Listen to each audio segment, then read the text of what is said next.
बेटा आप जी इधर क्या पढ़ना है?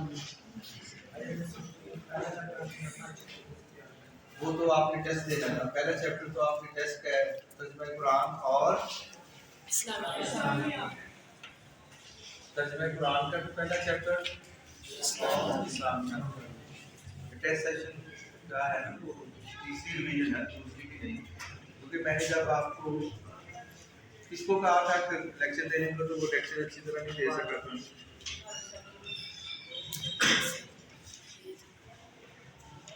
अकीदा तौहीद, रिसालत, मदनी दौर, यही मेरा ख्याल है कि हमारा टॉपिक था। पेज नंबर 33, पेज नंबर 33 आमुल वसूल।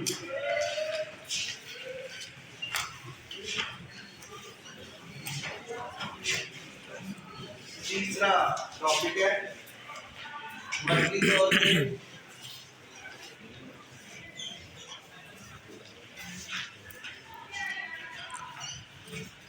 अहद नबी के माहो साल,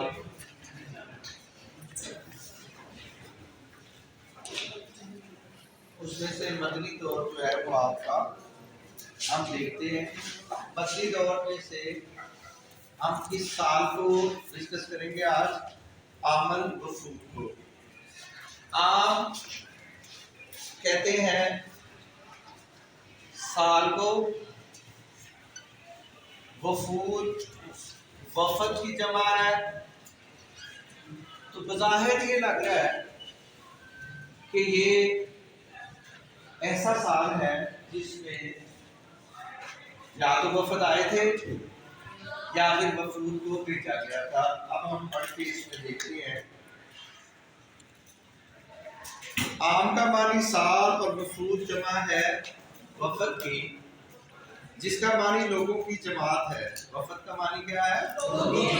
अंडरलाइन करते रहे या जो अहम बात है आप इशारे पर लिखते गए। जो हमारे क्रिश्चियन बच्चे हैं वो बेटा अपना टॉपिक तैयार करें। इस दौरान में अगर आप एक साइड पे बैठना चाहें तो आप उसमें बैठ के आप कर लें, इकट्ठे हो जाए। चार है 5 है।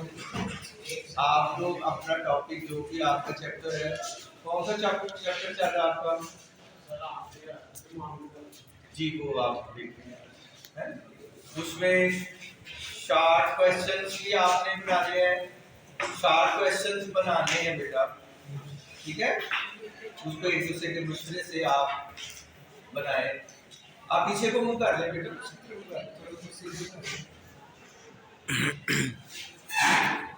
जी बेटा, आमल वफूद से मुराद वो साल है जिसमें पूरे अरब से कसरत के साथ वफूद नबी करीम सल्लल्लाहु अलैहि वसल्लम की खिदमत में अक़दस में हाजिर हुए। आम का मानी क्या बेटा? साल। तो आमल वफूद क्या हुआ? पूरी बात करो ना, फिर नहीं बात।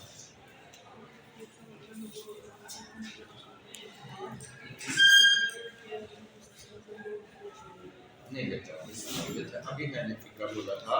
आप लोग अंडरलाइन किया सबने? अंडरलाइन करें फिक्र को। आमल वफूद से मुराद वो साल है जिसमें पूरे अरब से कसरत के साथ वफूद नबी करीम सल्लल्लाहु अलैहि वसल्लम की खिदमत अक़दस में हाजिर हुए। फतेह मक्का और ग़ज़वा हुनैन के बाद दूर दराज इलाकों में नबी करीम सल्लल्लाहु अलैहि वसल्लम और आपके जानसार सहाबा किराम के आला अखलाक के चर्चे हुए और लोगों में ये शौक पैदा हुआ कि हम भी इस्लाम के बारे में समझबूत हासिल करें। लिहाजा बहुत से इलाकों से जौक दर जौक वफूद हाजिर होने लगे। क्लियर हुई बात? बेटा जो आप काम कर रहे हैं आपको भी क्लियर हो रही है बात? इसको कहते हैं कि हाथ कार वाले ते दिल यार वाले। आपके लिए ये है कि हाथ कार वाले और कान लेक्चर की तरफ। और बेटा आप वो कमरे में चले जाए, वहां काम हो रहा है। नहीं, सिर्फ आप चले जाए। आपने साथ जाना है? किसको साथ लेके जाना है? जिसको आप कहेंगे मुनीब जाए बेटा, लेकिन ये शरारती है मुनीब, मुझे पता चल रहा है आहिस्ता आहिस्ता, इसीलिए लेके जा रहा जी। नबी करीम सल्लल्लाहु अलैहि वसल्लम मदीना तैयबा आने वाले वफूद को उम्मन मस्जिद नबी में डराते थे। कहाँ डराते थे? बेटा आप नहीं तवज्जो दे रहे, अंडरलाइन नहीं कर रहे। वो कर रहे हैं, वो अपने लिए कर रहे हैं, आपने अपने लिए करना है। आपकी किताब का है जी, तो बेटा आप ही कर रह जाते हैं, क्या फायदा आपके आने का?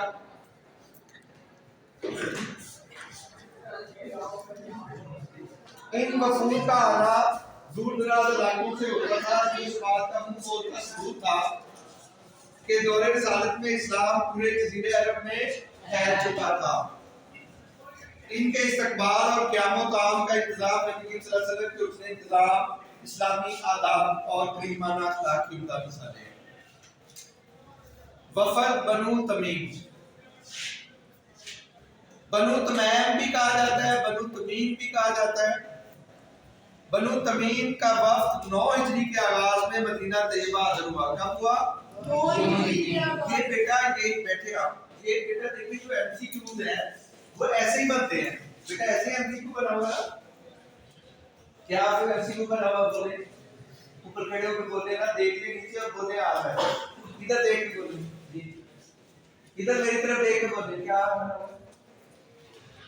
ऊंची बोलो,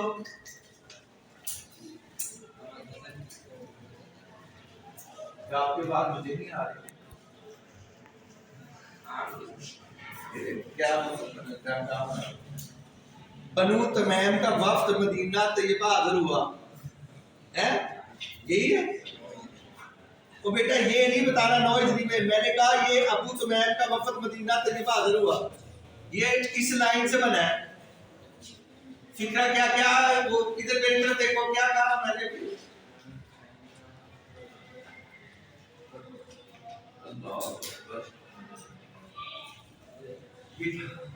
आप डरे हुए हैं या आपकी आवाज क्यों नहीं निकल रही? सुन रहे, दोबारा बोलो, मैंने क्या कहा? बनु तमैम का वफद मदीना तैयबा हाजिर हुआ था। हाथ खुल के कहो ना बेटा, खुल के कहो, मुझसे डर लगता है तो फिर बेटा मुझसे डरने की क्या बात है? आप पूछो, मुझसे पूछो बात, यही बच्चा मुझसे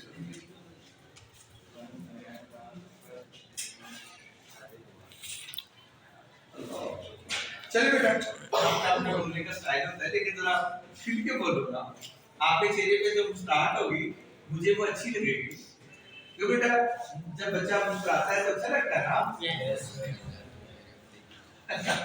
शरारतों से मुस्कुराना पड़ते हुए नहीं। चले आगे। ये लोग अपने कैदियों को आजाद कराना चाहते थे। किस लिए आए थे? अपने कैदियों को आजाद कराना चाहते थे। इनकी क़यादत अरब का मशहूर सरदार अकरा बिन हाबिस कर रहा था। कौन कर रहा था? अकरा बिन हाबिस। नबी करीम सल्लल्लाहु अलैहि वसल्लम जोर से पहले कैलूला दोपहर के वक्त आराम। कैलूला किसे कहते हैं? हाँ, ज़ोहर की नमाज पढ़ के खाना खा के दोपहर का और जो रेस्ट किया जाता है कुछ दिन के लिए, ये कैलूला है, ये सुन्नत है। उन्होंने नबी करीम सल्लल्लाहु अलैहि वसल्लम को बेआराम किया। आप सल्लल्लाहु अलैहि वसल्लम को घर के बाहर पुकारा, आवाजें देते रहे, आपके पास दाखिल होने की इजाजत तलब न की तो अल्लाह रब्बुल इज्जत ने सूरह हुजरात नाज़िल फरमाई।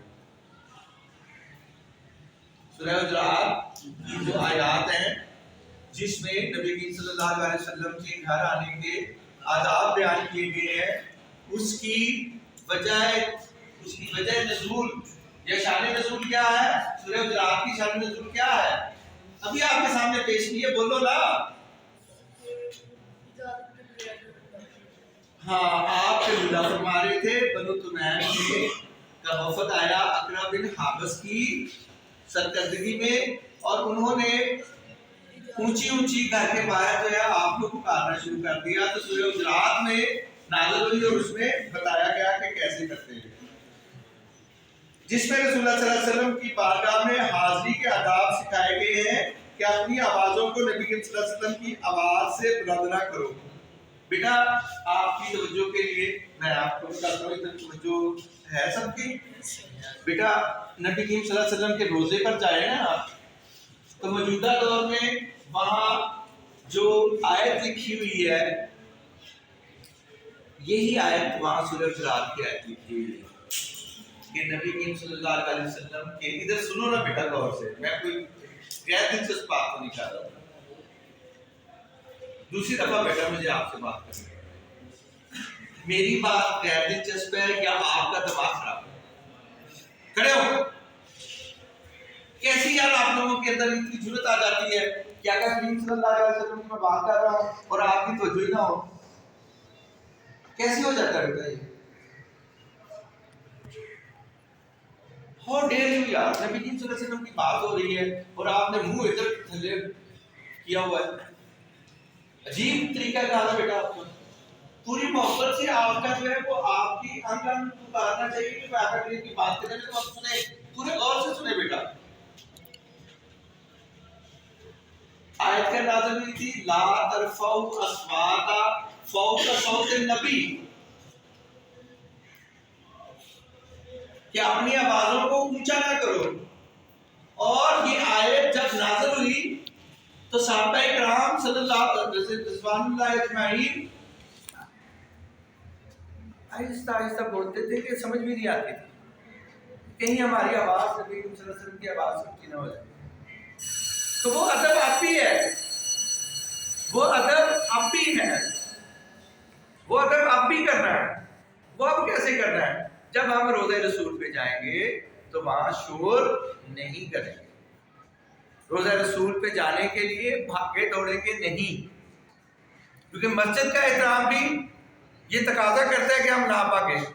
आप लोग देखते हैं जाहिल जो रोज़ा रसूल पे जाते हैं और अपने सवाब की खातर जाते हैं, नबी करीम सल्लल्लाहु अलैहि वसल्लम को खुश करने के लिए जाते हैं और उनको नाराज करके आ जाते हैं।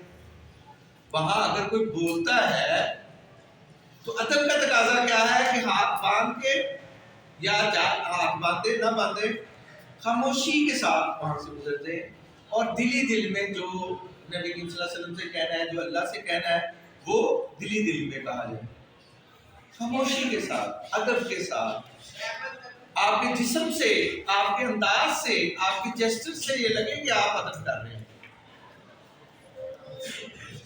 रोज़े रसूल पे जब आप जाते हैं तो तरीकाकार क्या होगा?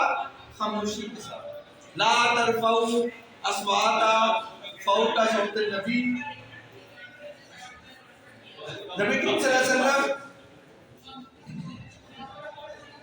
नबी करीम सल्लल्लाहु अलैहि वसल्लम के बाद ये क्या लिखा हुआ है? कोई यूं ना पुकारो जैसे आपस में एक दूसरे को पुकारते हैं। ये लोग अपने साथ बड़े फसीह व बलीग, ये लफ्ज आया है फसीह व बलीग। फसीह कहते हैं जो थोड़ी सी बात में अपनी पूरी बात को समझा दे, छोटी सी बात कह के पूरी बात को समझा दे, फसीह फसाहत कही जाती है। और बलागत का मतलब ये होता है कि जो बात कहना चाहते हैं उसको अगले तक पहुंचा दे। दो बातें की गई है, फसाहत और बलागत। फसाहत ये होती है कि छोटी सी बात की और अपना पैगाम जो बड़ी बात, जिसको कहते हैं कूजे में दरिया को बंद कर देना। बलागत का मतलब होता है कोई चीज को आपके पास है, आपके अंदर है, वो आपने अगले तक पहुंचानी है, तो कम्युनिकेटिव। बलागत का क्या मतलब है? कम्युनिकेटिव होना। बलीग उसको कहते हैं, कम्युनिकेटिव होगा वो बंदा जिसके अंदर बलागत होगी, जो अपनी बात को अगले तक पहुंचा सकता होगा। फसाहत का मतलब क्या हुआ?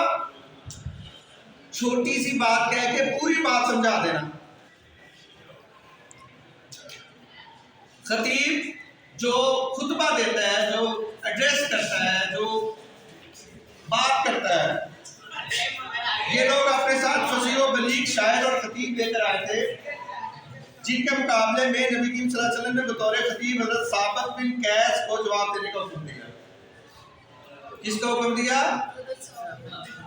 और बतौर शायर हज़रत हसन बिन साबित को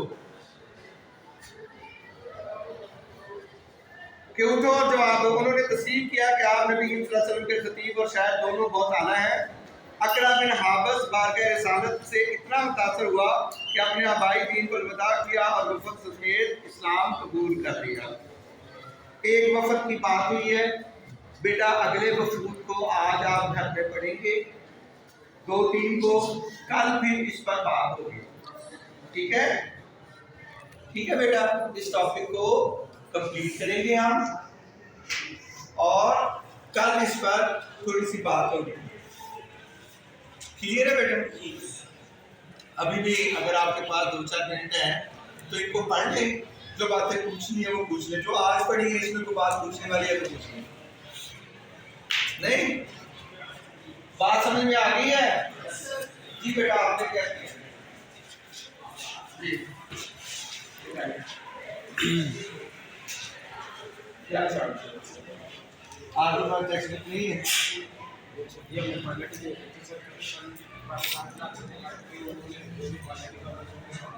बेटा आप मेरे साथ ठीक है जी। वो ये अखलाकियात है, ये होगी सालियत है। तो जो दूसरी साल अभी आई अगर पेपर हो गया तो मेरा तो मैं उसको मैंने आपको बोर्ड के ऑफिस में पता किया, बोर्ड में भेजने की कोशिश कर रहा हूँ, खुद पता कर रहा हूँ। किताबें प्रिंसिपल साहब को क्या है, वाइस प्रिंसिपल को क्या है, आपके इंचार्ज को क्या है, वो उनको भेजिए, पता करें। बेटा मेरा तो माउस क्या मतलब है, मेरा गिरफ्तार नहीं पकड़ा, क्योंकि पिछले साल तो ऐसा हुआ है। और अगर इस तरह नहीं मुद्दा हो गया तो बेटा किससे पता किया है? बोर्ड के ऑफिस में गए हो तो फिर जाओ पता करके आओ। बेटा बोर्ड के ऑफिस में या तो प्रिंसिपल से कहिए वो लड़कों पे दे या आप है, कोई इतनी ज्यादा जिम्मेदारी तो नहीं करती। ये पिछले साल ऐसे हुआ था कि अखलाकियात के पेपर को जितने मार्क्स आए थे रिलीजियस एजुकेशन के लिए उतने मार्क्स दे दिए गए थे। अगर ऐसे ना हुआ इस साल से, अगर ऐसे ना हुआ तो क्या करेंगे? बेटा बुक मैं बार-बार कह रहा हूँ आपको, बार-बार कह रहा हूँ, टीचर को बुलाओ बात करो उनसे, बोर्ड से पता करें, आप कहीं जाएं बेटा बेटा गलत कर रहे हैं आप अपना, कोई आपको ख्याल नहीं है। ये सिर्फ इन लोगों की बात है, लेकिन एक भी बच्चा अगर फेल हो जाए मैं तो क्या मत के जवाब दे सकूंगा, क्यों फेल हो आप? चलिए इसका फिर कल टेस्ट कर लें, हैं? चलिए जी बेटा आपने क्या किया है अभी क्या किया? मैं तो पढ़ा रहा था आपसे, इंग्लिश रास्ते की बात आने आपने बेटा कुछ सोचा अपने बारे में? क्या सोचा, कैसे होना है? बेटा पढ़ाई के बारे में बिल्कुल संजीदा हो जाए, शरारतें करने की सारी उम्र पड़ी हुई है जी। ऊपर लगा हुआ है फर्स्ट ईयर वाले। बेटा मैं ये कह रहा हूँ कि अभी नहीं, मैंने बुलाया नहीं था, जो आपसे काम का है वो करवाना है।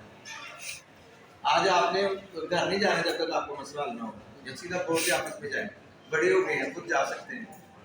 ओके, और तो बात है। अल्लाह